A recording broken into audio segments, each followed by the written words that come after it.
You've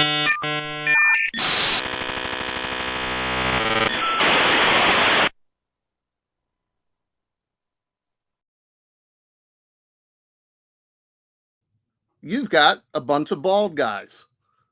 What's going on, everybody? Let's see. It's Tuesday night. It is Circle of Jerkz. We do have a special guest tonight.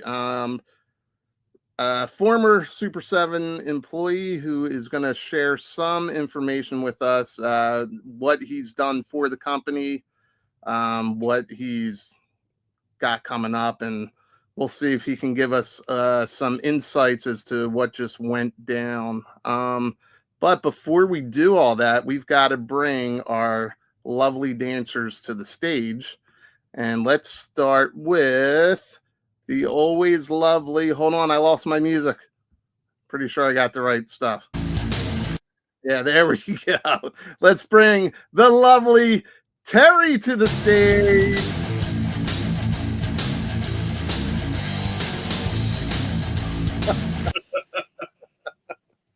That's amazing, man. I mean, we got to keep the music going, right? Oh, yeah. So it's time to bring the lovely Larry, a punk with toy. Woo! My poll is on the way. I just haven't got it installed yet. Yeah, listen, you need to stretch before you get on that pole. Trust me. Of course. Yeah. You guys watch the Righteous Gemstones? I did. I have not finished. I think I canceled before I got to finish it, so I gotta eventually go back and get Max because there's a bunch of stuff that I didn't finish. Yeah, there's like a whole pole dancing thing in season 4 that's kind of it's hilarious. Look what else. Well, send us the link or the clip. See what else I got at Motor City Comic Con? Beautiful. Circle Jerkz. Well, just to keep ourselves safe, we have of in the middle. I know. But that's actually why I went over looking for it. Well, we've got we're gonna skip out on Spec because he's not here yet. So he'll eventually be here. He's always late to the party. But we will bring on our special guest Kyle. I'm not sure if he's much of a dancer, but we'll see what he thinks of our music here. Whoa, wrong music.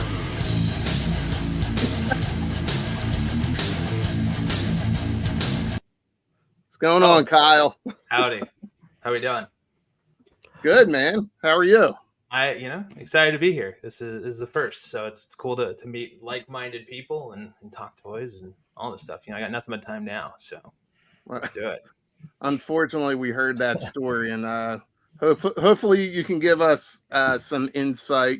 I mean, we definitely advertise this as an expose, but I mean, we'll be realistic and respectful of Sure. Where we can go with the subject and everything. I already saw on Facebook, Marauder Pedro was like, "What's he gonna tell all about?"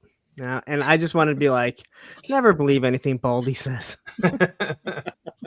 Well, it's not that.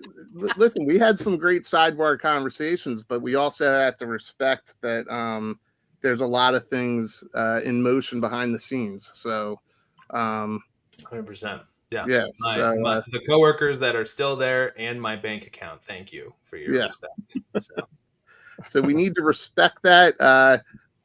We were trying to come up with a phrase that if Kyle can't answer something, he'll respond in turn. Did we come up with something? Probably not, right? Let's go with walleye. Shave my head. Yeah, shave my Yeah, I feel like we need like a safe word, like the bail, like like cantaloupe or something that you normally wouldn't say. A safe word this early in the week and this early in the day. But yeah, we're gonna highlight some of the stuff that Kyle has been a part of. And Kyle, if I got some of it wrong, just tell me. Sure. Yeah, I have no problem giving out credit where credit is due to the right folks, for sure. So we're going to just say hi to the chat real quick. We do have, crap, it's Spec. David. What's up, Kyle? What's up, You didn't get Terry? any music. Larry? Hello. What's up? Yeah, No you came in music. without any I music. did nipple That's not tassels last week. No nipple tassels this week. Mm, all right. Well, listen, thank you. He said thank you. We brought Kyle in with music, so Oh. we're gonna have to do the same thing. We could just remove him altogether. Nothing. Nothing. You dance after the. I music. was too busy being hurt by Larry's comment. Oh. That's a I shame. mean- Do you want to handle comments again this week, Spec? Sure. Let's say hi to some people before we rip Kyle apart. Stanley, good to see you, Stanley. Tristan T. David R. Derek Holyman. Woody222, the figure addict. What is going on? Viper Scout, hello. I just got my Viper in today. Triple D's Dungeons. Is that like diners, drive-ins, and dives for dungeons? Bad joke. Bad joke. That was awful. That's awful. Rondo, what's going on? Who's this guy? You want to take a crack at that one, Baldy? I actually don't, and he already told me. So is it? What a go. Nah, close. That's He said look at it. That's an A, not an O at the end. Oh, Hold on, I put it phonetically in my notes here. what a guy. So I gotta Wadaga. ask, man, Yeah. like what Wadaga. Wadaga. is that? That it's Polish. Don't worry. If it Very makes you feel any Polish. better, I annihilate everyone's name when I go through my chat. So There you go. Equal opportunity. Oh, I Jason actually thought it Stevens. was. Listen, and I could just be ignorant here, but I thought it was Swedish, maybe. No, I mean it's all those like Slavic languages, kind of the same region, right? It's all of them slapped together. Yeah. Yeah, and if you smack your head against the keyboard, you got a 98% chance of spelling it right. So, Jason Steele, what's up, Jason? E-worthy, hello. Oh, someone do a twirl. I don't. someone have did a twirl already. Oh, did they? Okay. Yeah, Yeah, Larry coming did in. one coming in. Todd C with the weird. Well, give us some good strip club music. Yeah, listen, I can't play Motley Crue. I already got in trouble for that. Yeah. Road Pig John, what's going on? Jason S. Menjoza. Menjoza. 3-star drawl. What's up, y'all? Road Pig. A lot of repeat action going on now. Oh, here All right, we well- go. Derek Dalzell. First time tuning in. Awesome. Hello, Derek. Dude, Sorry. take that in another room. Fuck. It's like the guy in the movie theater trying to open crinkly candy really slow at the lightest scene in the film. Okay. Kyle's already like, you said this was a shit show. You ain't joking. Wreck Man, Ship. you guys have what's not going on? disappointed. We deliver. What's up, Right. Wreck Ship? Russell Lemieux. Sounds like a hockey player. Yeah, a little The bit. Real Zim. How's it going? Liquid Identity. What is up, dude? And the other bald bastard, Tony. working Tony's the buff right now. he's our backup. He's our reliever. Yeah, Mm, right now he's working on the pole on the bus right now. So mm. Practicing. I do not, Terry, I'm sorry. I do not have the safety helmet this week. But listen, SUPER7, hot topic for the last week. Apparently. So let's just ask you right off the bat, how you doing? Yeah, I think I'm doing okay, all things considered. You know, it was definitely a little bit of a shock, but you know, explaining the whole tariff situation or whatever, like that's what the main source or cited source was for this reason. So, you know, truly out of their control, out of my control. So, you know, sometimes you just gotta surrender and you know, follow what the universe is telling you to do. You know, so. I've had a crazy outpouring of support and love from the community, though. I mean, like, here we are talking to you guys and you know, hundreds of people messaging me, which sounds like a brag, but it really isn't. It's like it's a cool, like, it's nice to feel the support, you know, because you're this is the room that I did all this work in because I work remotely. And, you know, sometimes you're working on this stuff and you're just like, man, I hope somebody likes this Ninja Turtle because I'm just here like in my dark cave and like I don't know if this actually is good. But then, you know, people who you've never heard of before reaching out to you saying, hey, your work had an impact on me. Like it's very moving. So I feel very supported despite this kind of time of transition and uncertainty. Yeah, I mean, I can only imagine. So I was telling the guys before you got here, in my industry, I've seen some of the effects of the tariffs. Mm-hmm. You've got a lot of challengers against SUPER7 as far as was it truly the tariffs or what is it mismanagement? And we can get into that as much as you can, you know. No, I mean, the thing I'll say to that is, you know, I have no reason to not believe them. That's, you know, what they told me. And I worked for them for 6 years. I never knew them to be dishonest. So I choose to believe that, you know, I don't think that they would do something this drastic without reason or just to make something else up, you know? So. Well, yeah, I did see some stuff from last month that could add some validity to what they've shared, but at the same time, you know, I know Larry, you've got some strong opinions about it.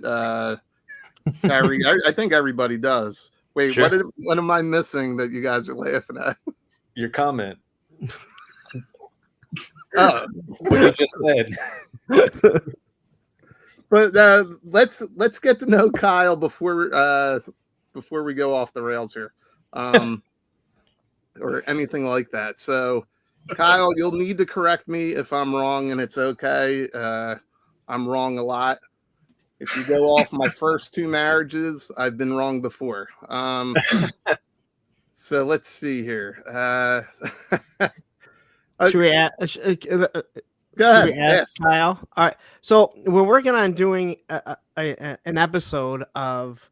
I think I want to name it F Mary Rock Bottom because you don't want to say the other word. And Sure. I brought up me Skywalker a couple, maybe last week, and I was like, "Hell yeah!" I'm maybe not right what she looks like now, but from episode 1. Episode Would 1. you? Well, that's the only episode she was really in, other than when she. Yeah, died. no, I know that. I'm well aware. You know, This was the question he wasn't prepared for. No, this is not what I was prepared for. He was ready to go at it about SUPER7 defending. No, You're like, yeah, where'd this come from? No. This is good. This is the real journalistic integrity I expected out of this show. You know, I think if it's just a yes no, it's a no. I'm good. So, but I was also literally I was Anakin's age when episode 1 came out, so it was like not so much for me. So Oedipal. It's very. So Kyle, you're younger than us.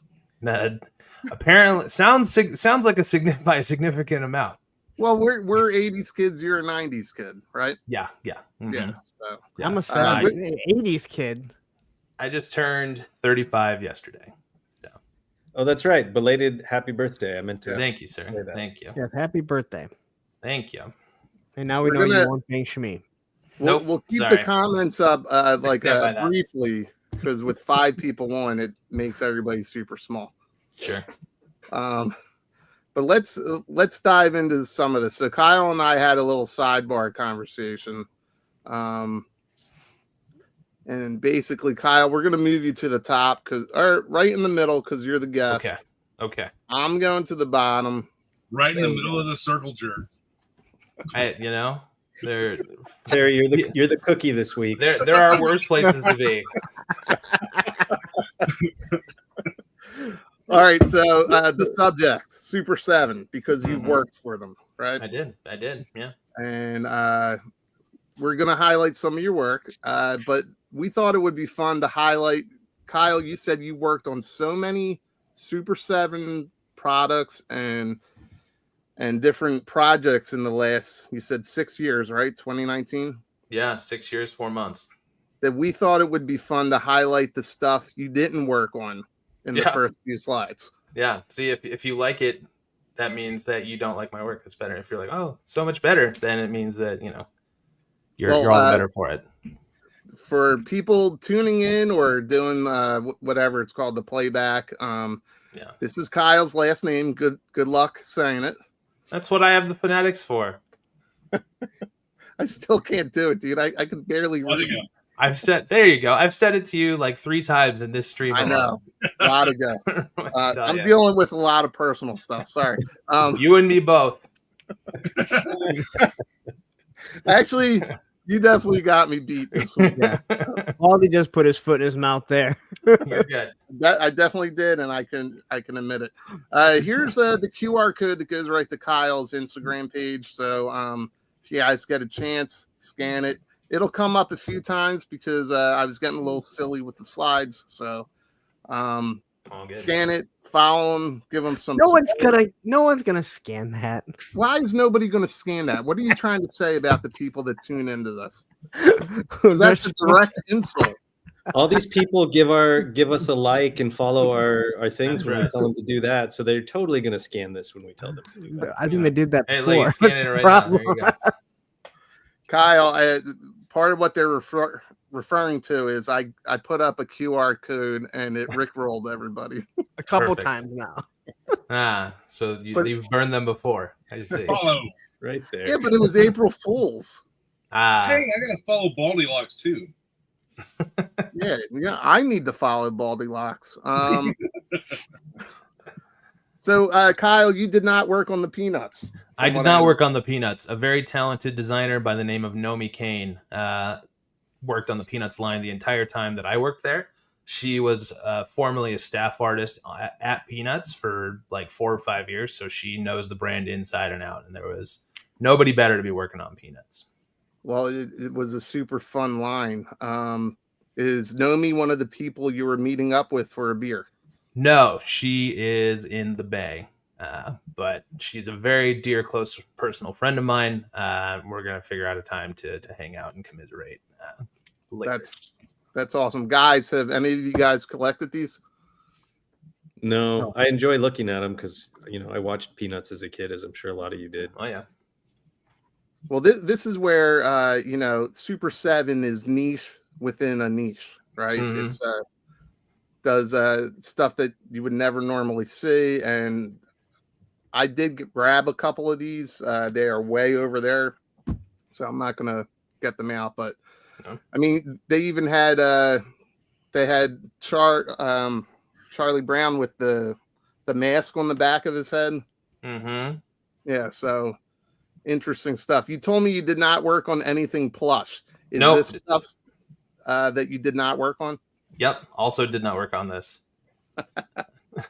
I guess this is fun. Larry, when we were at Joe Fest last year, you had a bunch of these in your bed. Or Or you was weren't that in my room.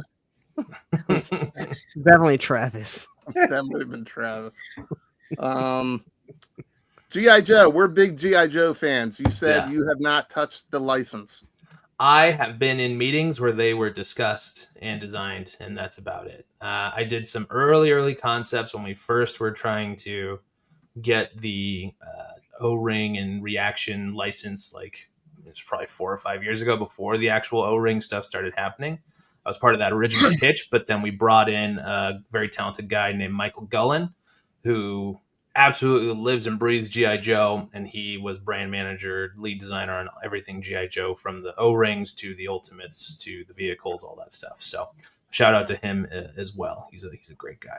So, All right. can you tell us what happened originally with the O-ring line? Why it didn't get to be made when it was first suggested? I'm not 100% sure what caused it. I mean, there's all kinds of things you have to navigate when you get into licensing or whatever. Maybe at the time Hasbro was going to do it, or their license hadn't expired yet, or something like that. But it ultimately just didn't work out at the original pitch, and so that's why they went with reaction first, and then more licensing stuff.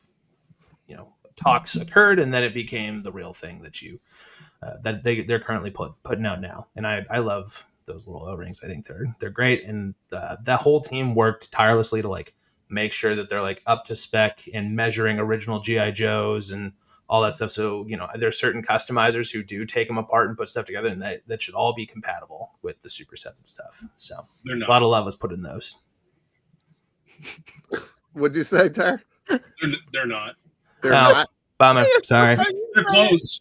They're close with some of them, but I mean, they're not like fully compatible. A lot Sure. of the parts are, but Sure. Well, that's good. But, the goal was for it to be. So, yeah, but it wouldn't be its own thing if it was 100% compatible with GI Joe, yeah. with the old figures. Yeah, that's true. Well, I mean, Terry, you and I agree with this. We were really kind of hoping, but Kyle can't really answer this for us, I don't think. But we were hoping there would be updated articulation on these O-rings, like wrists or maybe ankles, something to bring it into 2025, Sure. Have you ever heard maybe why they didn't go that way, or you're just not familiar with the project enough? No, I was there. I think it was really just trying to continue the old line, but with like the cartoon designs. Okay. So, and like why I think I don't even think wrists or ankles were ever brought up either. I think it was always like it's gonna just be more standard O-ring. Those sons of bitches. All right. Well, I really wish that they had done it. But we'll get into some other stuff. Let's get closer to what you've worked on. Okay. Now, you also mentioned you did not work on the Sesame Street line. Correct. I did not work on this. This is also. Kyle, did you I work know. on anything? I worked. Because I'm starting to I worked on a wonder. lot of stuff. No, we're only highlighting a few things that he didn't work on because That's there's right. a big fan base for this shit. Yeah. When I was going through pulling stills, it's like ridiculous to be like, man, I forgot that they did this and I forgot they did that. And Jesus, they did a lot of different things. Yeah. They did do a lot of stuff. I mean, this is fun right here.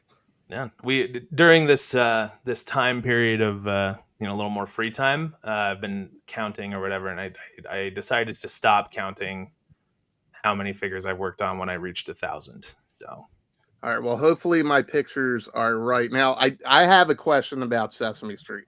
Not that you've worked on it, but how does it so you get the license for something, right? Mhm, And you can maybe speak to it when you get the turtle stuff. How does it get shared? Because like Nika then did this. This I'm a little more interested in. sure. As I understand it, it's all about just finding your category and your niche specifically in the licensor in the license world. There is a whole license team that navigates all that stuff, and that they're professionals. And they're much better at it than I am. But as I understand it, it's like, okay, here's a Sesame Street license, and there's people who want to license it out, but they try and just grab specific categories. So like NECA got the 7-inch articulated scale, but then Super 7 got the 3 3/4 inch retro scale. When somebody else can do bath mats, somebody else can do bed sheets, somebody can do glassware, somebody can do apparel. You know what I mean? So it kind of parses it out, and like the nickname for that is splicing, where it's just like so many people have some kind of slice of one of these larger properties, Like Teenage Mutant Ninja Turtles. Oh yeah, everyone gets a Teenage Mutant Ninja Turtle when you start a toy line. Yeah, everyone gets a slice. Well, we'll get to the turtles because I have a specific question myself on that, but we can definitely touch that again. Sure. This is a fun 2-pack here, and I know that with the 7-inch line, we're not sure if we'll ever see a Snuffleupagus with Nika. Mm-hmm. And then here is a 2-pack I know they're working on with Mr. Hooper. Oh my god! And I guess they're measuring 7 inches there. I'm not really sure. Looks a little bit more than that. Terrible. I actually have a couple of the blind box ones, and they're fun. I like them. Cool. I ended up getting the chases. Oh, right on. Very good. I just want to see how long I can comfortably leave this picture up. Spec, I thought you were going to say, I actually have a story about Ron Jeremy. I saw him. I actually have a couple of his films or something. 20 years ago. I lived in Santa Monica. Like very about a mile away from 3rd Street Promenade, which used to be the hubbub shopping area, and now it's dead. And so, you know, we'd walk everywhere, and I passed him on Santa Monica Boulevard once or twice. That's about it. That's the extent of my. Everybody has a I saw Ron Jeremy story before he got incarcerated or dementiaed up or arrested or whatever it was that happened to him. I just like seeing Kyle's face right there in the middle, going, "What?" I'm very familiar with his work as well, but I don't have a story. So would SUPER7 ever consider like a Vivid license? Probably not. Probably not. Okay. That's not really my problem anymore. No. Well, let's get into some of your stuff. Sure.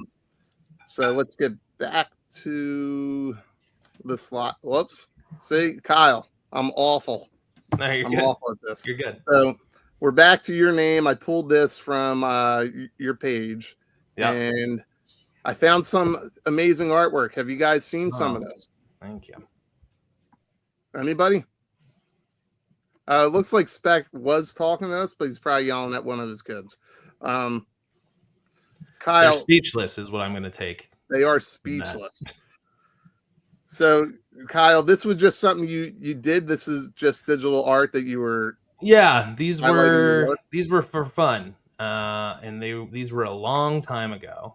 I think the Metroid one is from 2015, like before and then the Ghost Rider one's from like 2013. This is before I even entered the toy industry. Oh wow! So, Now, did you know that Samus is a girl? Because girls I are sure icky. did.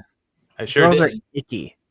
Oh. We've done a whole Nobody show on asked girls for a being icky. doll. That seems. I'm not sure I share that opinion, but Well, talk everyone's to the guy entitled at to the their bottom because everything's his idea here. Well, I don't think girls are icky. That was the whole point of that episode. I love women. Did you guys see that the what Good Smile company Figma just announced they're reissuing their Samus, both the armored and her without the armor today? I did see that. I have both of those figures because I'm a huge Metroid fan. It's like my favorite video game of all time. And Same here, dude. the Samus, the like power suit version figure that they announced, like the one that I had was like had some QC with it, and like I like popped out the hip by accident and couldn't get it back in correctly, and it's always looked weird. And so I'm tempted to get another one that's like good. But, Well, I just picked up their link and it's not bad. Okay. Yeah, I have their Dread Samus, which is incredible. It was my figure of the year when it came out, maybe a year ago, 2 years ago. But yeah. Nice. Let's get into some turtles. I don't have a ton of pictures, but You're good. you did work on this line, and this I was celebrating the 2003 series. That's correct. Yeah. And I realized that it says all new articulation. That's because SUPER7 typically kind of did single joints and older style articulation schemes. But when I was developing this in house, I was like, look, guys, like this is a more modern take on the Ninja Turtles. It's from 2003. Like the people who collect this stuff, you know, are really looking for updated articulation, modern articulation, like. We should really update it here because it's a modern articulation for a modern version of the Turtles. Whether or not you agree with that, that's what I use to get us to get to double joints and double knees and stuff. So I'm so glad to hear that you worked on this because this is a huge point of contention with me when it comes to the Ultimates, and that is their lack thereof articulation. And there's a lot of stuff that's gone out, and there's a lot of rumors. And then out of nowhere, after there was talk of what had gone down with SUPER7 last year, this comes out that these new turtles are going to have double jointed articulation, which is a good thing because it's about time. Sure. There was no mandate handed down. This was on the design. Like, were you the only one that designed this? Or like what? Because we all know that they have very poor articulation. All right. And it sounds like that's the aesthetic they want to keep. This completely changes it. And the Four Horsemen have been doing the same thing also. And I know they're starting to give in because, we're seeing other companies like Savage Crucible is coming in doing Mhm. amazing sculpts, but saying, look at this amazing articulation you're going to get. So was this something that you brought to them, or was it handed down that, hey, you know what? It's time that we get some better articulation. So the articulation style that is so contentious was a choice from above that kind of rolled down. I was always fighting for more articulation, and when we had new licenses, like I also worked on the Power Rangers license, and I developed I did a few rounds of articulation stuff, and I was like, look, these are Power Rangers, we should be really like updating this articulation, they can do stuff. And it's like, no, that looks weird, blah blah blah. And so I can only design within the parameters that I'm given. Okay. So it's, as much as it would frustrate me sometimes, that was my job though too, was to, execute that vision. And when you do design in-house, sometimes, it's unfortunate. You get to work on really cool stuff, but sometimes you're just a wrist for somebody, because they don't have the time to draw it themselves, Yeah, and I fully understand that. I used to do things with like sports media. Sure. Yeah. Running a message board. And I used to hate when the people would yell and scream at certain people. It's like they can only, there's no reason to constantly ask the same questions. Yeah. That you're going to get the same answers for, because these people, they have to do what they're told, because it's a corporation. We hear people mad at, Lenny from G.I. Joe. Yeah. He can only answer what Hasbro lets because it's a corporation. Yeah. But it is interesting to know that you, and I would assume probably some other designers, were like, we need more articulation. Yeah. But it's handed down that they say, no, you can't. You have to keep the same aesthetic. But that you were able to get this, I think it's great, because they really didn't need better articulation. Sure. Well, thank you. It's what am I trying to say here? They deserve the credit as well, because they listened to me and they gave me the shot. I worked on every single wave of Turtles from 1 through 11. This 2003 wave was wave 12, and I was like, look, it's a brand new Turtle like version. It's a new start for the whole line. Like, let's try it, like, maybe this is the end, but at least we'll have tried it. And so, I'm grateful to them, because they listened and they tried it out, and it paid off. It sold really, really well, so well that it warranted a second wave, which went up for pre-order, which we got to do even more articulation improvements on and that kind of stuff. So how, Kyle, how loud did you get to be, like when you're pitching this stuff or when you're giving pushback? Within reason. They always heard me out. So that's something I'm always grateful for. It was never like, don't even try it. It was always like, show us, which is good. Because a lot of the time, I know plenty of people in the industry who don't even get that chance to have a voice. So I'll always be grateful for that. But we always worked towards working on stuff, and even if we couldn't do it at one point, we would always try and what's up, man? We would always try and improve incrementally. And like a perfect example of that is the Godzilla line. I was never exactly happy with how we articulated the tails in those. We thought it was going to work one way, and then we got it in hand, and I was like, oh, that's not good. But it was too late to kind of change it, because you tooled it, and now it's $50,000 to redo the molds, and that's just money you don't have. They would have gone out of business like sooner than that, Yeah. So it's with every iteration of Godzilla, because it's Godzilla, you're going to make a bunch of versions. You just improve it a little bit more, like, oh, this connection's better this time, or this kind of connection better this time. And so by the time that I got to working on the -1 Godzilla, which was a whole new sculpt, all new, based on the brand new movie, I had kind of figured out the way to do the tail, and that tail I was finally happy with. But that was like 4 or 5 Godzillas down the line. What about this badass? Yeah. He's part of it. He was just a fun one though, because like you'd never seen a Godzilla like that before. He's in the movie melting down. You can see like his bones and stuff, but typically you're not. There's a few rules for Godzilla when you're designing him. It's like he can't do human things. You can't show him killing people, and he can never die. Okay. So we broke at least one of those in this one, and we had a very cool licensing partner. This is before. 1995, spoiler alert. This is before the final meltdown. Yeah. Exactly. And I have this guy here. All right, let me, guys. How do I highlight them? You have to put them at the top, Okay. or you just hit solo layout. Oh yeah. There you There you go. go. So That's awesome.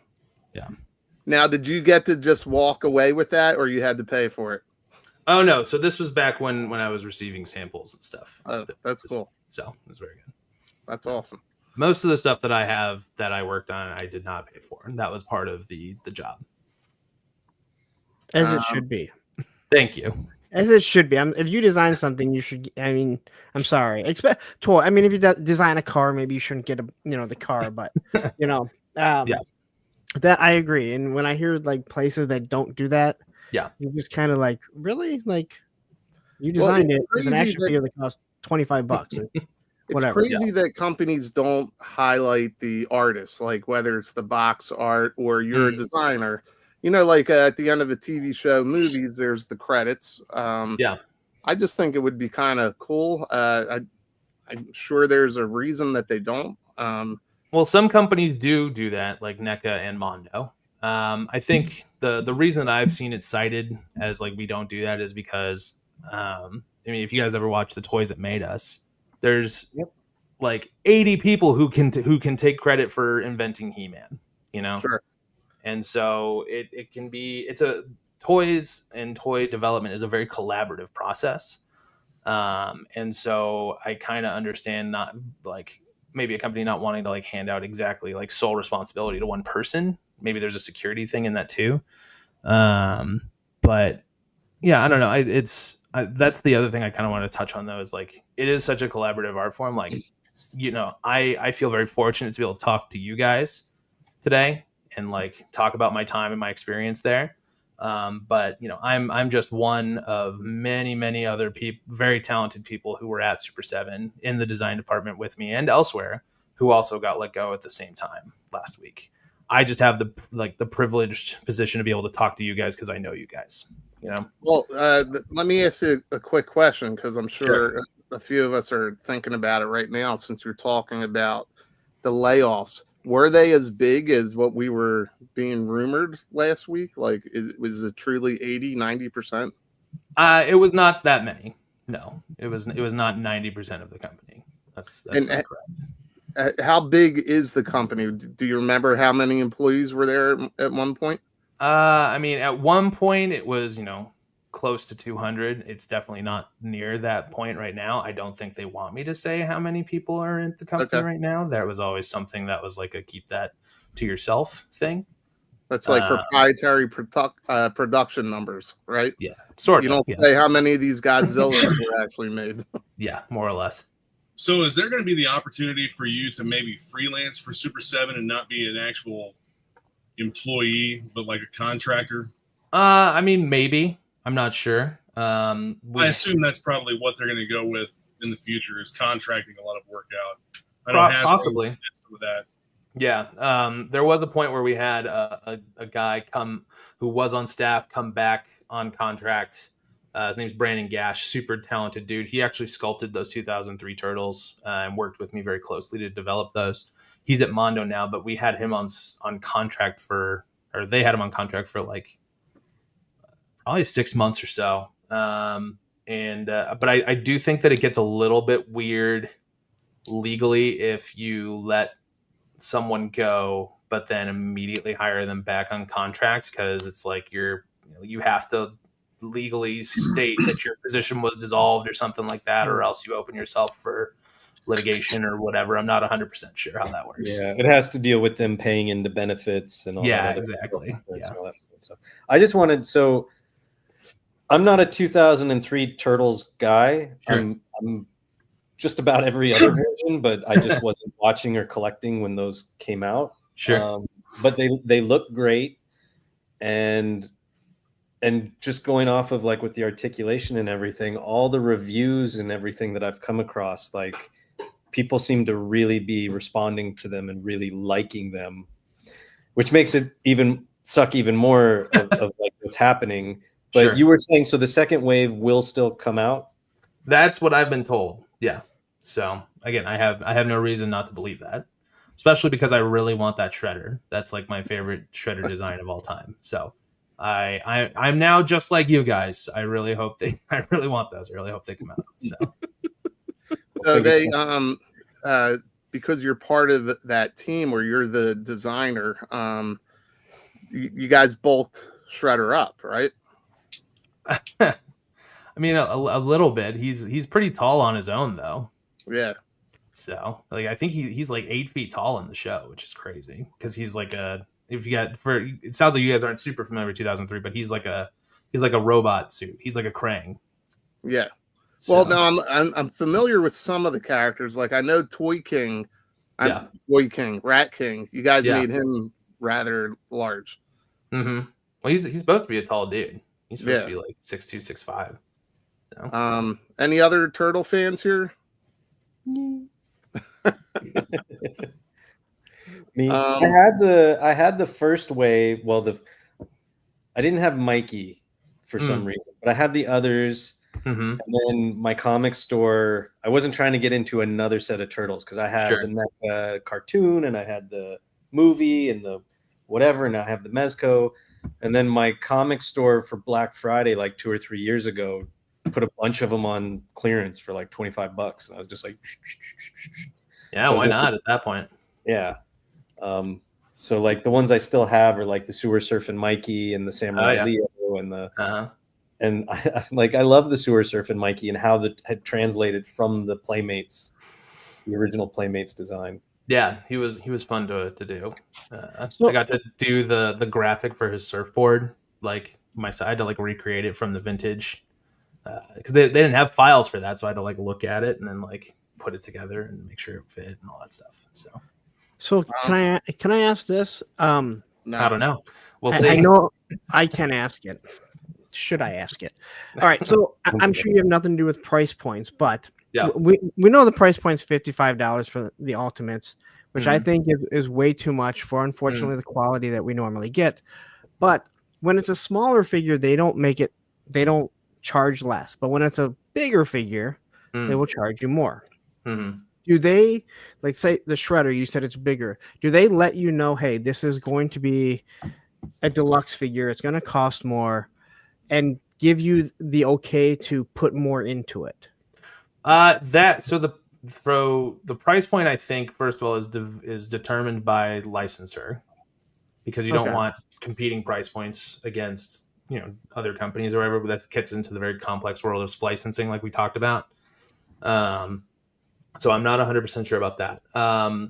Typically when something got pricier, it was because I put too much in it, and we would try and cost reduce it, but then it was like, oh well, we can't really reduce it because if it this guy needs to have his mustache or whatever it is, because it's like core to the character. Like you can only reduce the extra accessories so much before it doesn't feel like it's worth it. I was thinking more like Mumra. So Mumra, like, did they come and say, hey, Mumra needs to be a deluxe figure, so we're gonna charge more so you can put a little bit more into it? Do they ever give that to you, or is it just by like, hey, I've designed this? Oh, it's kind of odd that you already have that up. I had no idea. Boom, bitch. Yeah. I had no idea you were going to do that. So is that something they would let you know, or is it just like you designed it, they looked at it, and they say, okay, well, you know what? This one needs to be deluxe, more expensive. Light up details. It depends on the thing. I think we definitely planned on charging more for the light up. That's for sure. I will say, though, I didn't work on this one. This one was also done by Michael Gullen. I worked on the very first Lion-O and Mumra with 4 Horsemen way back in like wave 1. I have those. So the ones without the light up features. Yeah, I have both those. Those are. I don't have a ton of Super 7, but I have those two. They're cool. Pretty awesome figures. The Mumra. At this point, I got this wrong, right? It's okay. I mean, I was in the room where this happened. How's that? It's like Hamilton. Yeah, exactly. I just saw that show 2 weeks ago. It was out here in San Diego. It was great. Well, I know Terry has these pajamas, so maybe he could talk to you about this. Go. Hey, there's my boy. On this? I did, yeah. All right, Terry, go ahead. I was lead on Power Rangers for the whole time. Oh, no, I'm putting you on the spot for no reason. Oh, okay. I don't know if we want to get into all that right now necessarily, but I'm going to be out in like 10 minutes, so I might as well go ahead and get us into it. But Shoot your shot, man. one of the things that we've all talked about and that we've all seen as collectors is that the ultimates just don't sell very well. I'm a retailer. I buy from a distributor, and I've always had a hard time selling them. You look online right now, Big Bad Toy Store, almost every single one of the ultimates they have in stock, which is pages and pages. I'm on page 4 right now. Sure. They're all discounted because it looks like they just don't move. And I think that it has to do with that price point. Do you think that any of that has to do with the situation that Super7 got into that led to the tariffs having such an impact? I wish I had something more complex for you, but probably, just based on that the logic you walked me through, yeah, probably. But I wasn't on sales, I wasn't in accounting or anything like that, so I wasn't really privy to that. I was my job and my sole focus was just making the coolest figures that I could. Yeah, like this one. Yeah, did my best. I mean, no, I don't think anyone's ever made the Sword of Light before. But there it is. When they're giving you the task to work on this white Power Ranger, and maybe I got the character wrong. I wasn't a Power Rangers guy, but they're not saying, Kyle, go ahead. You can do so many accessories, but we're kind of fucked with our money situation right now. So maybe one less disc. They're not telling you anything like that. They're just giving you the project. They usually give you the project, and then you say, "Hey, I've done my research. I've watched the show. I know the show. I am the fan of this. I would be the one. I'm trying to make something I would buy." And so I say, "Hey, this is what I think the assortment should be: 2 heads, so they actually allow this kind of stuff." Sorry, I didn't interrupt you, but they actually allow you to work on something based on whether you're a fan and you know the property. They do.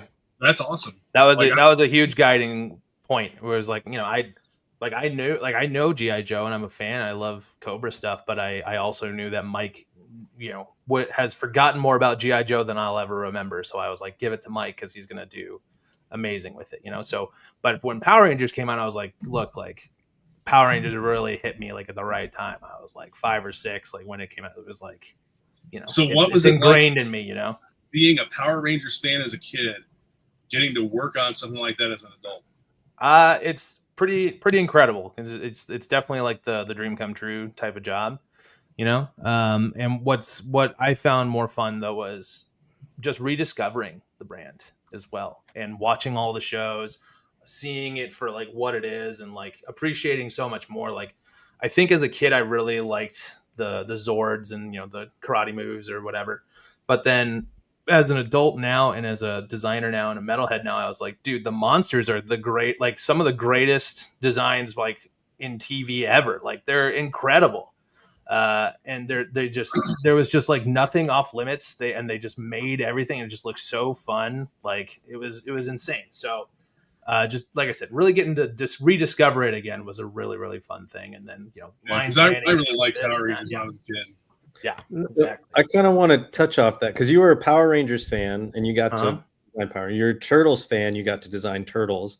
Yeah. You're also a huge metalhead and you got to do like the Ghost characters and Lemmy and Cliff Burton. Oh yeah. And then you're also a big Godzilla fan and you got to, so it's like you got to do like dream franchise after dream franchise after dream franchise. Pretty much. I have some of those pictures. Was there a question in there?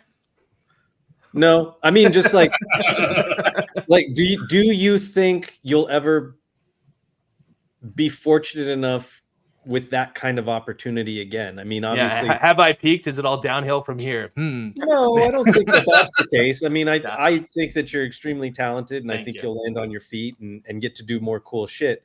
But it's just that the question of, do you think you'll ever get that lucky to like get into franchises again that you were such a huge fan of? I think I will. Will it be as many in one place? Probably not. Like that's kind of unheard of. So, I think I've seen a few of the comments in here like, oh, too many licenses at once. Like, wasn't a problem to me. I was having a great time. Well, and that's a lot the of thing. fun. That could be the answer as to maybe the current situation at SUPER7, right? Maybe. There was a question. Did you work on The Simpsons? I did not work on The Simpsons. That was All right, so also Nomi, and let's get rid of that one. too. Wait, I Just have a question though, Sure. and I've talked to Lenny from the GI Joe team about certain things. Mm-hmm. So you worked on Power Rangers, and Yeah. I think we all know how people felt about the Green Power Ranger and Sure. how it came out looking. It did not Sure. look anything like the actor. Mhm. But that was not what was shown off. Like that Sure. was not the production. Where do you feel like? Where do you stand on that? Like when you get the samples in, like we first saw what the sample. Andre the Giant was the same way. It was Sure. one of the most awful looking figures, and I'm sorry. I'm sure you know the people that worked on it. But what they showed off originally, you worked on that. Okay. What went wrong, Kyle? We want answers. Sure. When you get the original production sample, Yeah. and you okay it, I'm assuming you have to be part of it, right? Or are you not I even typically part of it? am. I typically was, yeah. Mm-hmm. So when it comes out looking nothing like that, and it's what you guys sold. Now, you can say what you want about the GI Joe team. When it came to that awful Falcon, they had already shown us and said, "This is what we're gonna get." It's not what the digital render looked like, Sure. but it is what they showed off was completely different than what they shipped to people. Sure. How does that happen, and where does that stand of like? How do we send this to customers? Because it's not what they bought. Yeah, I mean, I don't. I'm in the room for those things where that happens, but I don't necessarily get to make that call sometimes. Okay. So like when they solicit, a lot of the time it is 3D renders. Yep. Based off of digital paints that we do, which and that's just the nature of pre-orders and not having the money to tool up front without pre-order cash flow, that kind of stuff. So that's unfortunate, but at the same time, like when you do get something and it doesn't really match, like you go through rounds of QC back and forth with the factory, and there were a couple of projects, unfortunately, like that Green Power Ranger, where it was with a new factory, and they were trying some stuff out, and we were, because they had good pricing, but they weren't really nailing it. And I was like, look guys, like I don't think this is like working. But it comes to a point where it's 8, 10, 12 rounds of revisions, and it's just not changing. And the I guess the bottom line is that they have to ship it to like collect money on stuff like from PayPal, that kind of stuff, and it's higher ups beyond my power just make the decision to move forward with it. So Wait, so what is your thought when that? Larry, I have a question, but I Yeah. know Terry's getting ready to head out in a few minutes. Terry, do you have any questions before you just leave us hanging? So Ghost is one of my 4-year-old daughter's absolute favorite bands. She sings along with their songs. Mm-hmm. And did you work on the new Papa figure that's up for pre-order? I did. Yeah, I did. It was great. We got assets very early, like February or maybe January. We got to see what he was going to look like and work with the band, get it approved and all that, so we could have a launch that coincided with the launch of the new album, which was really, really cool. Yeah, I drew that one on the left the day after I saw them for the first time in 2015. It was back when Papa 3 was still around. I've seen them a few times, man, and they really do put on one of the best live shows I think that I've ever been to. Absolutely, I agree. They're on my list of bands to see. So they're on my list of bands not to see. If it doesn't click for you musically, I totally understand. What I will say is that you can't spell Black Sabbath without ABBA. So think about that. But I think if you are remotely curious, seeing the show will, push you over the edge into at least respect, if not fandom. Yeah. So I've gotten to see them at festivals. I've gotten to see them at just like huge arena type shows. Mm-hmm. And I've gotten to see them at a very small, like up close and personal venue as well. Yeah. And that was by far the best show. Yes. They used to do a lot of theater shows, and it was so much better. Yes. I appreciate what he's doing. You got to grow or die, right? But at the same time, like some of those theater shows where it was just like him and 500 people was like incredible. Yeah. And I didn't really care a whole lot for them until I actually saw them in that small setting like that. Yeah, for sure. But man, it's been great talking with you, and it's nice to meet you too, man. Thanks. Thanks everybody for joining in. I am out. I'll see you guys next time. See you, bud. All right. So I have a question real quick, just to piggyback off of Larry, and then I'll let Larry have the stage. So with the critique of like Andre the Giant and the Green Ranger, or maybe even like the Conan the Barbarian, is because those are actual people. Does any of that licensing rights play into that, or do you guys have the licensing rights for those actors? No, you have the likeness rights for a lot of those people, including like Arnold comes with Conan, Andre comes with Andre, that kind of stuff. So okay, just sometimes the execution's not amazing. I think personally, because I worked on the Conan stuff too, we were all the face applications at that time were done Tampo, which is it's historically worked forever for action figure faces and stuff, but of course, we now live in the digital age with digital inkjet processes, which is what they call the face printing technology, like at Hasbro or whatever, like the dot matrices and stuff. Like it is essentially just a big old like inkjet printer that sprays stuff onto the face. And so like some of the later Power Rangers started getting that, like Blue Ranger, Black Ranger, Dracon, even the White Ranger Tommy. And it was such a huge improvement. I wish we could have gone back and done some of that with like Andre and Conan and stuff. But it also depends on the factory that you work with as well, because it's like a pretty expensive machine, and not all factories have it either. So you're kind of at the whim of like the manufacturing partner that you have as well. Gotcha. So now I'm going to piggyback on that. Sure. Has there, like a lot of people are like, are you going to ask softball questions? Here's my big question. Did you get anything back where you were like, what the fuck did they think I was trying to make here? Oh, all the time. Yeah. Constantly. And if you guys think what you got was bad, you should have seen what you were going to get. How's that? Yeah. Well, so were there ever rounds and rounds of that QC that you were talking about where you're still like, this isn't what I fucking drew? Yeah. Or this isn't what I designed, and it still made it to market? Was there anything like that? Yeah, there were a few. The one that I'll cite and own up to, which I have before on previous streams, is the Turtles Wave 3 April. We went through like 18 different face deco versions of that character on all the faces, and it just never quite lined up with what my vision was. But at a certain point, it was like we're burning cash trying to fix this face that's not getting fixed, so we just got to move on. So what is your feeling when the Green Ranger, Andre the Giant, you've seen the prototypes, it's not what you drew, and then they finally agree on it? And I'm sure, again, you may not be scouring, the social medias, but I'm sure you see it and you're sure you hear about it. What is your feeling when that's coming out there? Like, it's got to be a blow to your ego that it's like, that's not what I did. That's not what I wanted them to see. Yeah, of course. What we agreed upon. Yeah, it absolutely is, and it's difficult not to take it personally. That's for sure, especially because as a fan who's working on these dream licenses, like it's very difficult to not pour yourself into your work. It's like I've been a fan of Power Rangers my whole life, and so like part of that 5-year-old kid that loved Power Rangers is in every single one of those action figures.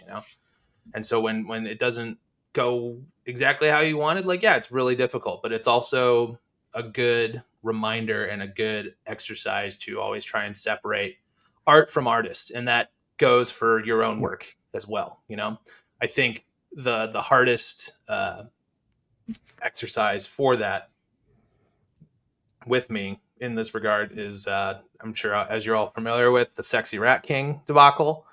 All of like, I don't know. I've kind of owned it now, but at the time I was like, it really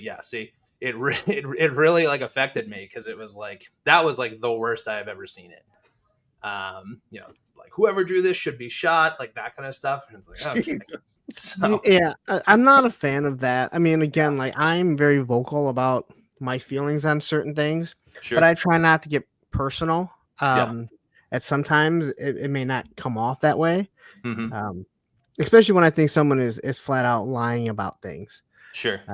And I think people have already alluded to it. I'm not a fan of your former boss. Sure.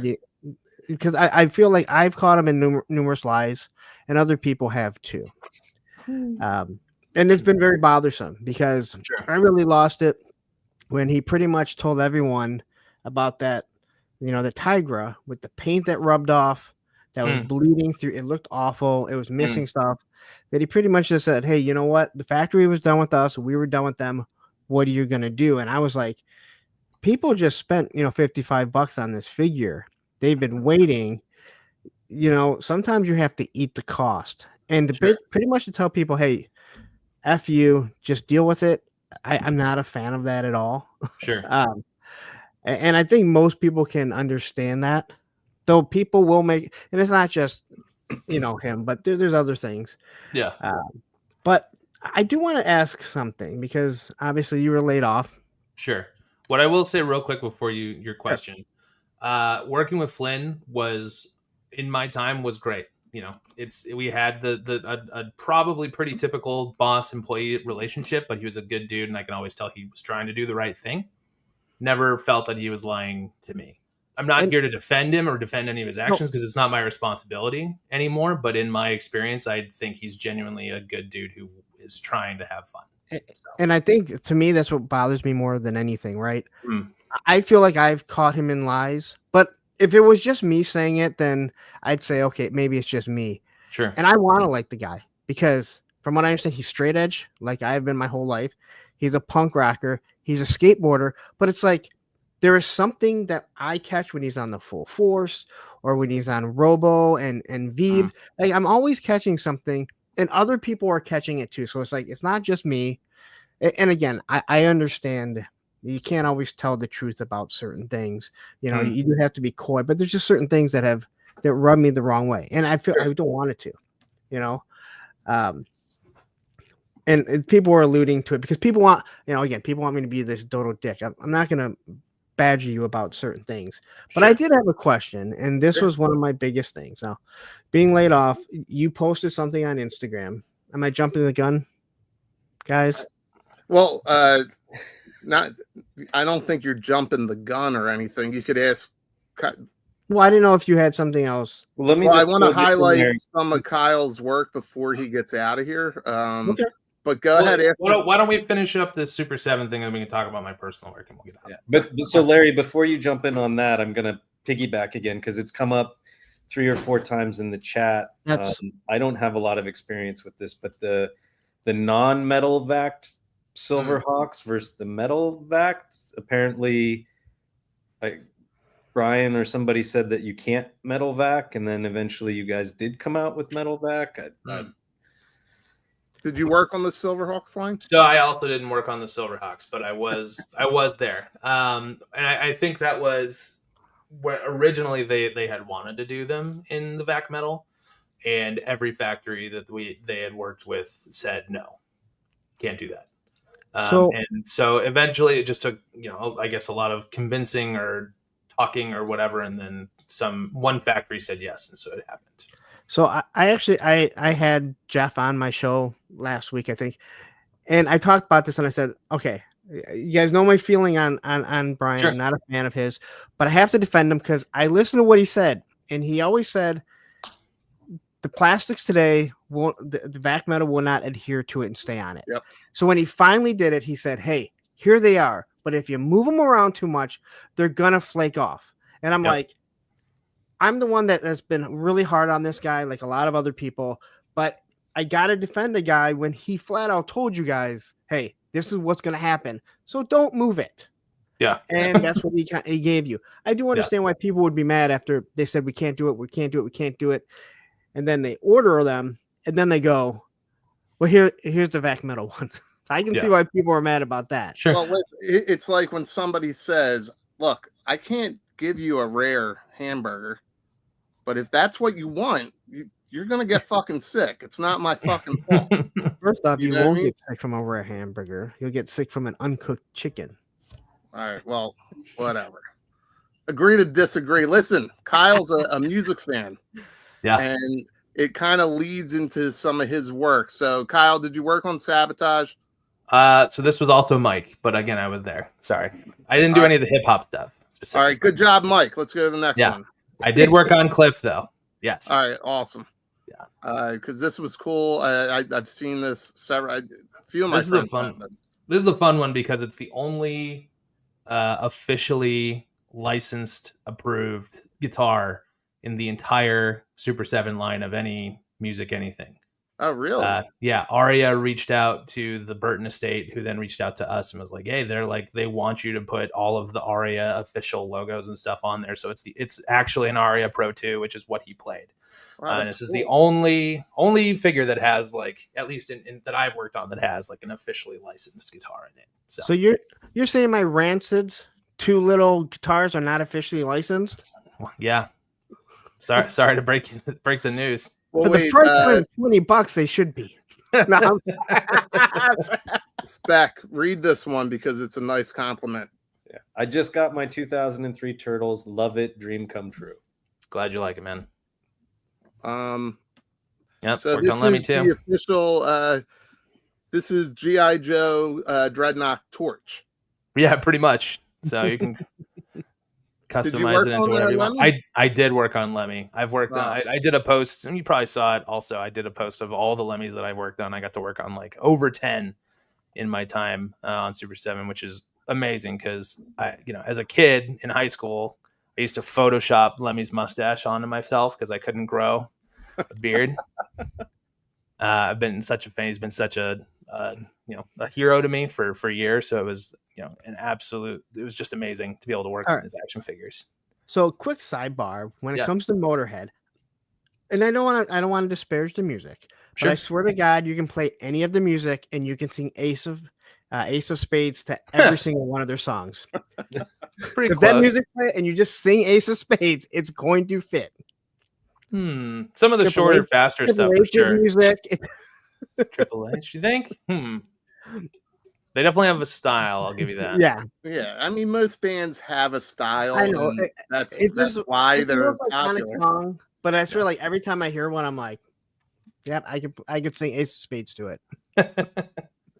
Well, we talked about Ghost, and it kind of leads, dude, Kyle. Yeah, I freaking love this, man. So, thank you. Kyle, is this something that will see the market? So this is Mythical Metalheads. Can you give us a synopsis before you wrap it up here? Sure. Yeah. So this is a side project I started when I was unemployed the last time, about 6-7 years ago. And I've always been a huge fan of obviously heavy metal music, but also mythology and specifically like the creatures and stuff. You're talking about the Power Rangers creature design way back when. And so this was just me having fun with, what if there were, mythical monsters who were in a band or in this kind of heavy metal world aesthetic. So the tagline is it's a meticulous mashup of the monsters of myth and the music of heavy metal. So, because listen, I have an idea. I'm going to give it to you. This dude right here, played by Jack Black. It's that probably more accurate than you realize. I play video games a lot, and Brutal Legend is one of my favorite video games of all time, and so there's definitely a little bit of him in there. So I definitely see that for this, even if it's just like you don't need a crazy like multi-year series, but if you that could be fun. I think you have something here. I just thought it was thank you. Really cool, unique, in that we could highlight it. I mean, sexy snake bitch Medusa. Come on, man. Well, she's the lead singer because she's got built-in backup singers. That was the whole idea. Nice. They could open up for Cold Slither. Yeah, exactly.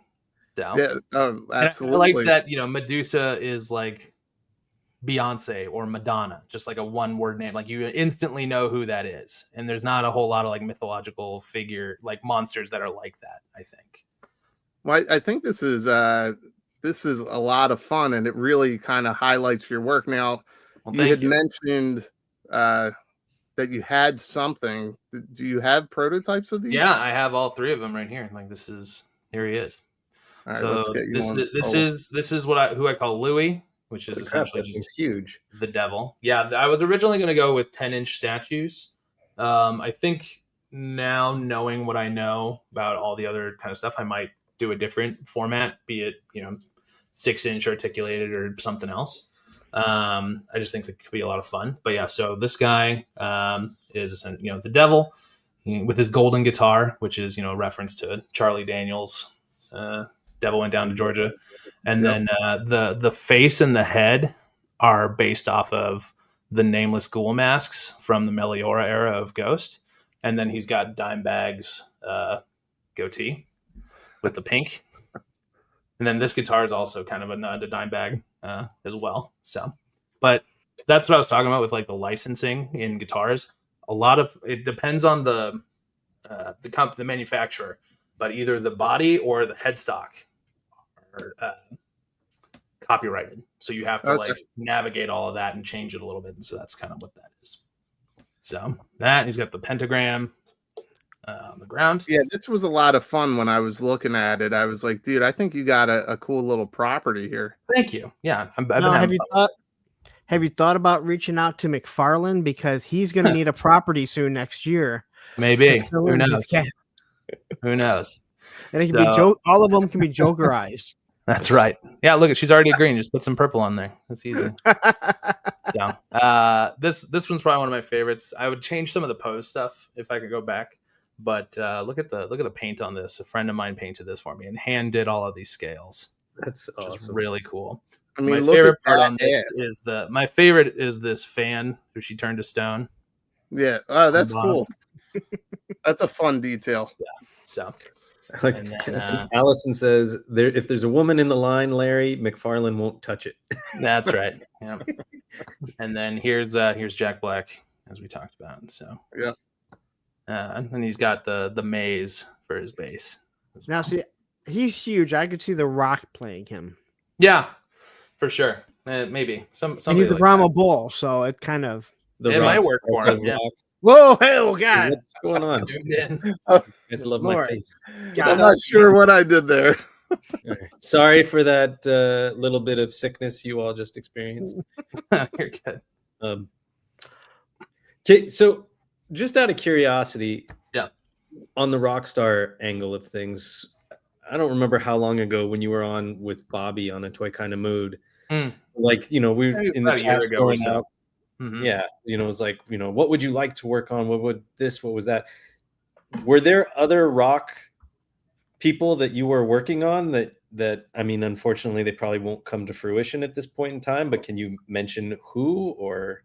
I probably can't talk about any of the ones that won't come to fruition, but I think there had been announcements for some new licenses in February or so that they had announced.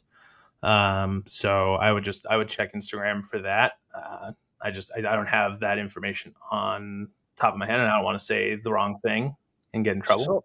So, understood. Yeah. How close were you to asking to do a Guar line? Guar had come up a few times, actually. How could it not? I know. I think Trick or Treat Studios has that license currently. Yeah. I think we were all on board for it, but I think Flynn was like, how do we get around the giant phallus on the lead singer? That's your bonus. I know. So I think that was his You don't sell it to kids, and it already has the cover that goes over it. So don't go to Walmart. That's simple. Okay. Yeah. No, I agree. But they definitely came up. There's a whole long laundry list of people that I would love to make stuff for. So a question on that. Yeah. When it comes to like the music stuff, or even like the skateboarding stuff, is there something you have to look for? Because again, I love Pennywise and Bad Religion, but what can you really do unless if you're going to create the characters? Where Rancid, they did the little Yeah. you know, Skeleton and all that. the skeleton. You have Agnostic Front. You have their actual dragon, Gorilla Biscuits, Circle Jerk, stuff like that. Is it something like that that has to be so they can touch on it? Because are they like, does anyone really want, you know, a 4-inch Fletcher? They're puking on people. There's a little bit of that. I think the easy way to start filtering out what bands would and wouldn't work was like, you know, let's try and focus on the mascots or the guys who are so legendary that they feel like mascots. You know, like a Lemmy, like a Papa Emeritus. Yeah. Like they're like a separate thing from the actual like band. You know, but then we also like started doing you know, icons like Dio and King Diamond and, you know, all of Motley Crue and stuff. But it really started with like, you know, the mascot-y type characters or the iconic album art stuff. That was like an easy way to transition into that.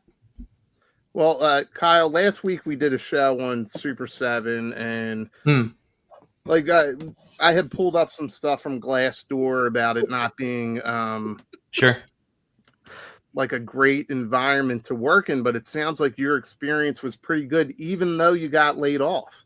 Hey man, I mean, it's I realized I said a few times like it's a dream job, but you know, it's still a job. It's got its ups and downs. It's just as frustrating, you know, but you get to do stuff you really care about. So, you know, I had a really good run. I got to make some incredible stuff, work on stuff that really meant a lot to me, and work with people who genuinely cared about what they were doing. And, you know, I get to meet a lot of cool, interesting people. I mean, look at me now, right?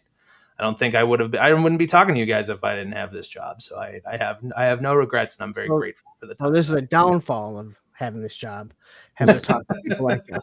Wait, I do want to ask something because Allison. You're right. This is the bad side. So Allison brought up something saying, Sure. I want the Juggalo line. Okay. You don't know this.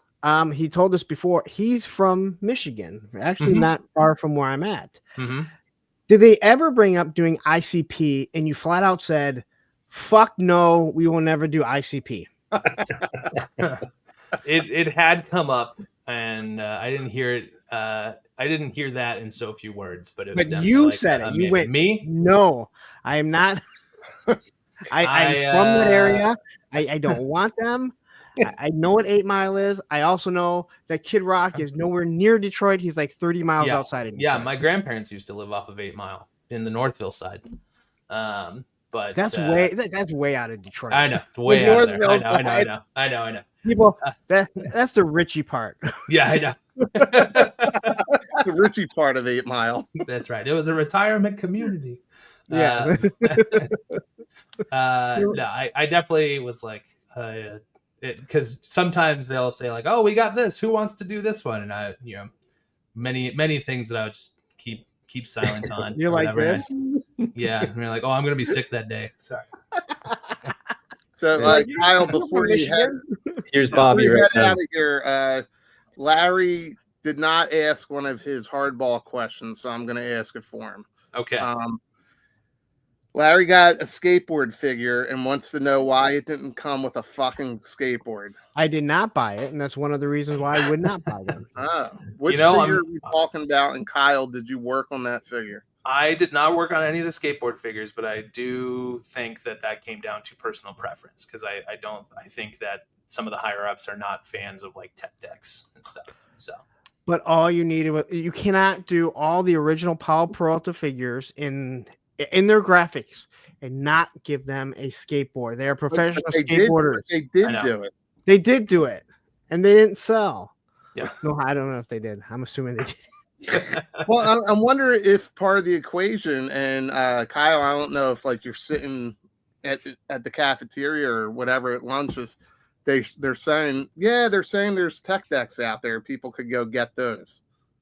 I think that might be a little bit of it, but I think it just came down to personal preference. Which, you know, if you're working at a toy company and you can't do what you want to be doing, why have one? You know. So yeah. So no fans of Brian Flynn here, but we are fans. I don't think that's true. I think, again, he gave me a lot of cool opportunities, and I learned a lot. So you know what? I'll just say it now. I told Larry, I've told this story before. I met him last year at Joe Fest, and I got a chance to see the prototypes before, like, he unveiled them there. And, the O-ring ones. The O-rings. Yeah. And dude was a sweetheart. The only bad thing I could say about him was he's like, oh, he goes, do you know that punk bitch with toys? And I said, yeah, actually I do. I didn't know you talked that was about the only Bella. bad thing that he said. Yeah, dude, we hope you land on your feet. Thank you. And your work speaks for itself. You are not part of the reasons that SUPER7 is in the situation that they are, but it sounds like you got to work on some really cool shit, and hopefully that is your portfolio that moves you forward. It sure is. So yeah, I like I said, I don't have any real regrets. I got to do a lot of cool stuff and meet a lot of great people. So all right, so complain. I don't want to put you on the spot or anything, so I'm going to save this because I didn't even read it yet. But I guess there was a SUPER7 Instagram post this afternoon. So are you familiar with that at all? I did see it. Yep. I did not see it. Okay. I don't know. I mean, we can wait until, I know you said that you had kind of a hard stop and you're 10 minutes ago. So we want you to keep your severance and everything. Yeah. Maybe we'll dissect that on our own. I'll let you guys speculate without me. How's that? Yeah, I just wanted to give you the heads up and not be like, oh, I'm watching the replay here and this asshole went and read this after I left. No. All good. But, listen, happy birthday. Good luck with everything. Thank you very much. And you're welcome back. Thank you for joining. Thank you for joining. Of course. Thanks for coming on. Anytime. Thanks for not, punching down or anything. I appreciate that. So no, you should. There's no reason to punch down. There really isn't. And it's such a small community, and people tend to they're action figures, but people tend to forget that there's art in that, the artists and the creation and the. It's the same way people treat athletes. Like they forget that they're actual people, and they're not actually going out to try and be bad. Also, when you're 5'4", it's hard to punch down at anyone. Just saying. Wait, Kyle, how tall are you? 6'2". Damn. I'm clearly punching up. Yeah, that's allowed. That's fine. I might even be jumping a little. Thank you for getting back to me and replying and of course being available and that it's been very awesome, and thank you for all your insight and we can't wait to see where you land. Thank you so much. Me either. It's gonna be interesting. So. All right, well, keep in touch, dude. We'll continue to follow your social media, and dude, if I can get you in contact with Jack Black, and I'm gonna tell you right now, I don't know him at all, but if I can get that to work, sure, we'll get to it. Cool, sounds good. Right. Thanks, guys. All right, man. Have a good night. Have fun tonight. Thank you very much. See you guys. Take care. God, he was such a jerk. Nah, what a nice dude. I hope he lands on his feet. I'm sure he will. We can go over this little blurb that came out. And I have to say something about that because Matthew Matson, this guy's favorite guy right here. Mm-hmm. I got no problem with him. I just thought it was he's in the chat now, right? He's still Matt.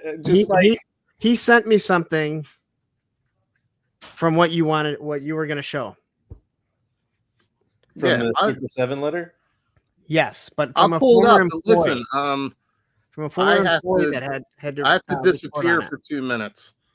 Okay, well, because I finished 2 of these.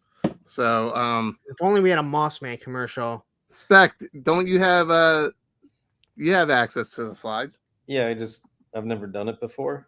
Is that? Oh, hey, look at that! I figured it out. So why don't you read this? You guys can start it, and I'll jump back in. Okay, hang on. Yeah, pretty much. Okay, to our valued SUPER7 supporters, last week was really hard. As you may have heard, we had to make the difficult decision to let team members go. These are people who are doing the best work in the industry, none of whom deserve to be let go. I want to be clear that this reduction in staff is a direct result of the tariffs applied to our industry.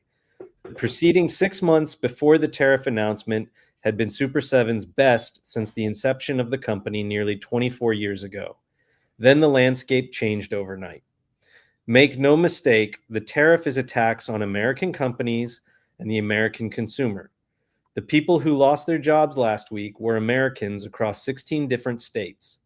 The 145% tariff effectively shut our business down, bringing new inventory leaving the factory to zero, compounded by massive tariffs on pre-order product already on the water headed to consumers. This week's change in tariffs to 30% is still a massive increase to this industry that requires significant change to work within. So what does this mean for Super7? Well, it means we need to be smaller and focus on the core of our business while being very specific about what we make. This allows Super7 to be safe for the future and continue to deliver the awesome product we are known for. We still believe the joy that making toys brings to all of us. We believe that the future will be better, and we will look forward to continuing to deliver on that joy for the future. We hope to see you there with us. Sorry, there's a little thing button blocking that. So before Larry goes on his rant, your thoughts, your opinions, what you're going to share, which is all valid. I just want to say, even not talking about Super7 specifically, but talking to the friend or two that I have that work within the toy design industry, whether Super7 was not super great with their finances or whatever it is, I think that this shows how precarious a position that some of these smaller companies have found themselves in with whatever's going on with these tariffs, right? Like when they were 145%, when they're 20%, when they're 30%, and how quickly their profit margin or their cash flow or whatever can get upended when you have a shipment and a container come in, and then all of a sudden it's like, hey, here's your container with everything you've ordered. By the way, you got to pay us an extra $45,000 if you want to get the product that's in it, right? And how sustainable is that for various companies of various sizes? And so I think that's just something to remember. And I shall now hand it over to Larry. Okay. So I did see this, and I as you might imagine, I rolled my eyes. I actually had to pat myself to get him to come back, because we've heard about the position that this company has been in for quite some time. And again, with the talk of Gentle Giant and Diamond Select also going under, Yep. We've heard about them, that they were in bad financial situations. So this was sent to me during the stream from my moderator, Matthew Matson. And I asked him where I got it from, and I believe he said that I believe Laser Pants shared it, but it's from Brian Liu. Okay, music and pop culture industry professional, and he has this underneath it. And his comment was, Wait, just real quick. Is this something you can share screen or no? I have to. No, it's all right. Go ahead. Read it. We're all big boys. We'll find it. Yeah, I don't know where Matthew got it. If Matthew sends it to me, like, I don't know where Matthew gets that. Send it to Instagram and I can see about it. But it says, so why was I and other staff members laid off during those most successful preceding 6 months before the tariffs? This is the most tone deaf thing I've ever seen from a former employee. So this is someone that's actually speaking out that worked for them, but was laid off before this. So it doesn't sound like it's just us. And again, I fully understand where Kyle is coming from. First off, he's not a financial guy. Okay, Matthew just sent it to me, so give me a second to get that thing to pull up here. Yeah, and while you're pulling that up, I will say it sounds like what most companies experience, where Kyle's experience was somewhat positive and different than other people's experience. So here you're about to pull up a comment underneath the Super7 post where this other person's experience was the polar opposite of Kyle that we just talked to. Yeah.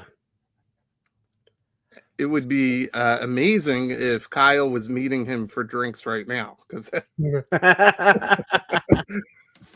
maybe I'm sure it's a point of contention, and that's going to take the majority of the time that Kyle spends tonight is that conversation, not about our stream here, but about what's going on with Super7.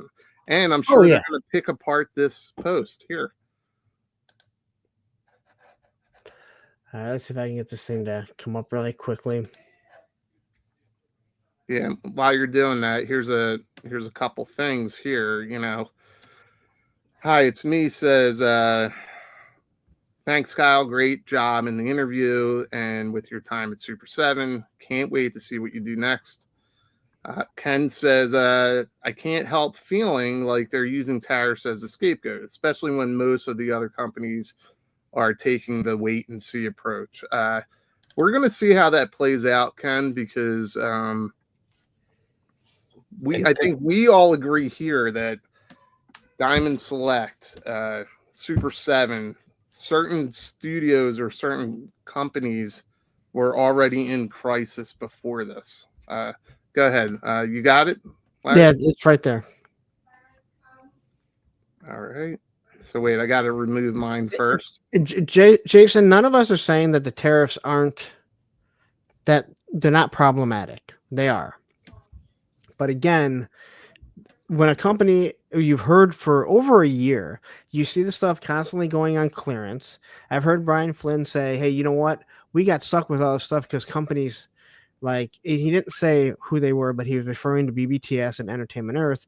They started canceling stuff on us because basically they couldn't sell it. He was stuck with it because he's the one who, he manufactured it. When you hear all these types of things, you can't just blame it on the tariffs. Maybe that was the boiling point. Maybe that was the investor saying, I don't care what you do. I don't care what you do. You need to lay off some people. And it's a hard part of this business. But I work in an industry where my boss told me, hey, some of these accessories for a copy machine, which were $750, if this keeps up, it's going to be over $1,500 for it. Yep. And that's huge because someone needs a copy machine. They need this accessory. That's not even talking about the copy machine, right? And I don't really get into the finances. Now that's obviously been cut back. I believe if I'm correct, I thought the tariffs were originally like 7%. They weren't 0. So it is what would be considered 23%. You deal with logistics. I was under the assumption there's always like a 7% tariff tax.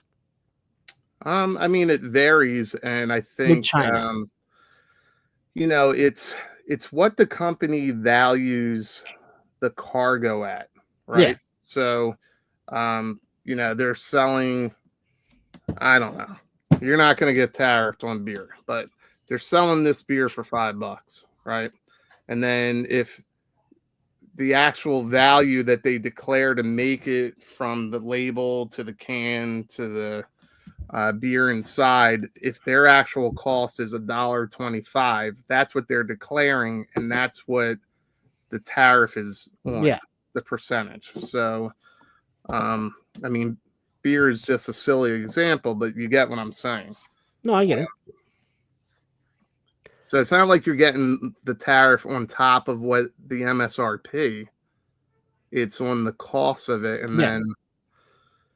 But like if Super7 had a whole bunch of stuff coming in April and they didn't say, hey, let's wait and see, let's hold this stuff off if we can, then yes, they got dramatically hit financially. And unfortunately, it falls back under the management of the company, right? Like not taking the hey, can you guys hold this product for us? until we see how this plays out. Or maybe they didn't have a choice. I don't know. I don't work for Super7. Yeah. But again, I think what we're seeing, and I can't speak for everyone because plastic battles here saying that his former or previous employee laid off a bunch of people. It seems like a lot of these companies laid off people that were already in bad positions. We haven't heard about Boss Fight Studios letting anyone go. We haven't heard about the Four Horsemen. We haven't heard about Spin Master, right? Spin Master, McFarlane. I can go on and on. All the ones that we've heard about letting people go or going out of business are ones we've already heard were in bad situations already. A lot of McFarlane is being designed in Canada now. So most of the, I don't know if I'm allowed to say it or not. Most of their American designers, painters, whatever, were already laid off because they worked on Todd's Kickstarter. Okay, well, and that got them in trouble and booted, and so then most of it went all up to Canada. So they already went through their massive layoff. I don't know. We got to talk about that topic at some point. Why there was a Kickstarter. Yeah, I don't know what I can get in trouble with about that or not about that, but or accurate or whatever. But yeah, I don't know about the smaller ones like Boss Fight or whatever. Yeah, and I'm curious about like Fresh Monkey Fiction, right? Like the timing of their sort of being absorbed into or joining up with Big Bad Workshop. I think that was always coming. And the reason why I say that is because they had tied so much stuff in well before this administration and any types of tariffs. They were so tied in. I think that was always coming. Well, just real quick, we pulled this up, or you pulled this up. Did anybody even read it? Well, yes. I read it to everyone. Okay. Well, I mean, you read it. And is like we don't know I don't know who he is. Did he have a good relationship with them when he was working with them? Did he feel like he was blindsided, and so now he's a disgruntled employee? Is this insight like accurate insight? Like it's hard to say. Well, and from what we've heard, reads probably not far off from the truth. Well, it sounds like he was probably in the previous round. So this was 6 months before. But this goes to what we've been saying about. We've heard about their financial issues, right. And again, I go to Entertainment Earth, and their ultimates are $11, right? Yeah. Well, BBTS got 20% off right now. Right now, yeah. And everyone has said that they're expensive. And JLS brings up a really good point here, that the tariff started a long time ago. When they put tariffs on trade routes to outlying star systems. Dude, didn't we just talk about this last week? Stupid trade federation. No, well, what's amazing is, as awful as the prequels are, it mirrors today so much. Well, I still say the prequels are good stories with really bad movies. Like, yeah, the stories were rock solid, and then the fact that you had my kids have been going back. I mean, we're watching Andor. We're not finished with it yet, but my kids, we're going back and rewatching a bunch of Clone War episodes. Dave Filoni made the prequels better than they ever had any right to be, and just how he's added to it and layered to it. But not just on that, but like if you listen to George Lucas and what he talks about and his ideas and thoughts on like politics and everything behind that. And you're like, hate him as a director, whatever, that's fine. But the dude was or is a visionary in many, many ways. So I have two questions here. This is a 2-part question. Did Dave Filoni do the Cartoon Network shorts that came out in the Genndy Tartakovsky ones? Yeah, was he a writer on that? That was from Samurai Jack, right? That was from the guy that started. Yeah, Genndy Tartakovsky. And my son actually just sat down and watched all of those because they kind of edited them into like 2 movies. I think. So well done. Very well done. And the storytelling was great, but Filoni came after that, right?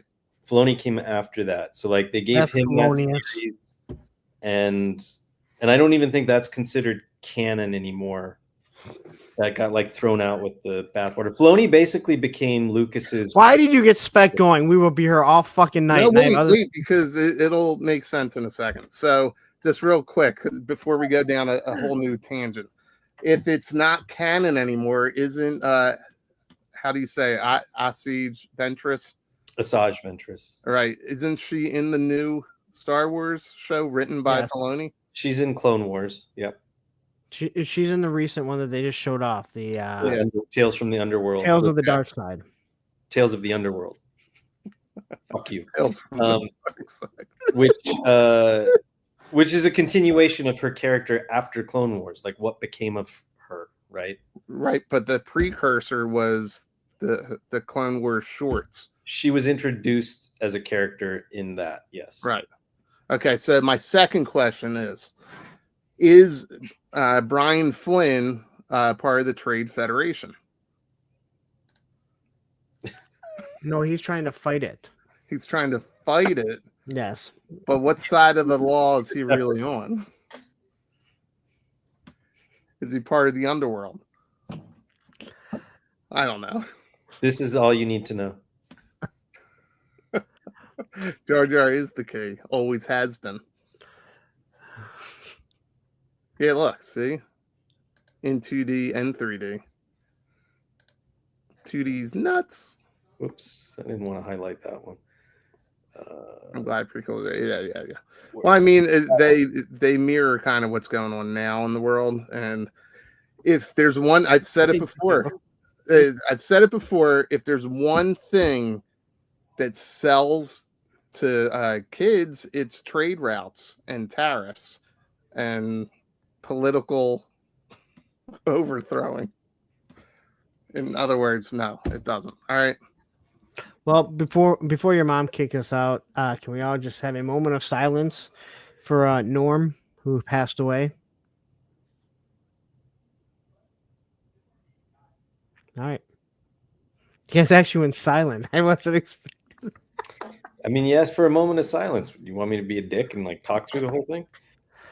Have you met me? Yes. Okay. We have. Well, Baldy has in person. Yes, he has. It's true. If he went to Joe Fest, we could meet up again. But That is true. his wife said no. It's our anniversary. He kind of gets a pass. So I guess before we wrap this up, has anybody been to Cheers in Boston? Nope. I have. It 'Cause you're looks on the east side. it looks nothing. That's what I heard. I heard it looks nothing. No, it's actually an amazing little bar. I mean, the outside is what they used, right? Yeah. And then they redid a room upstairs so it looked like the set. But the original bar itself is just like a quaint New England bar. So, I mean, it was great. It was fantastic. No, we're talking about Cheers, man. Cheers. Sam Malone. All right, guys, we got to go. She needs to dial up. All right, thanks, everybody. Thanks, Kyle. Thanks, I'm hanging up. Jeez.